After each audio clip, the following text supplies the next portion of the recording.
Wait, they did what? 4 minutes in a centrifuge, under 1 second for a cell to burn and rebuild its entire ATP pool. The gap is 10,000 to a million-fold. Kinase signals shift in tens of milliseconds. Glycolytic pools re-equilibrate in about a second. The fix may already be on the bench. Wilhelm Huck's group at Radboud wrote the framework for sealing one cell in a picoliter droplet. 10 times Genomics made the gel bead routine. The physics is blunt. In a millionth of a second, a small molecule drifts about 30 nanometers. So who's funding this?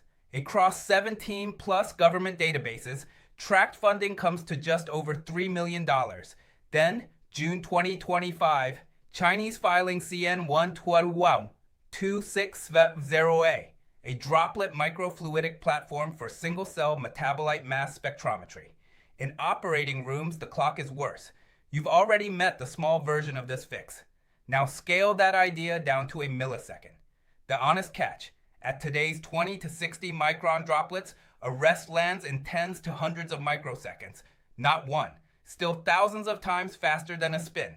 And if the latency ever gets certified, the prize stops being snapshots and becomes movies.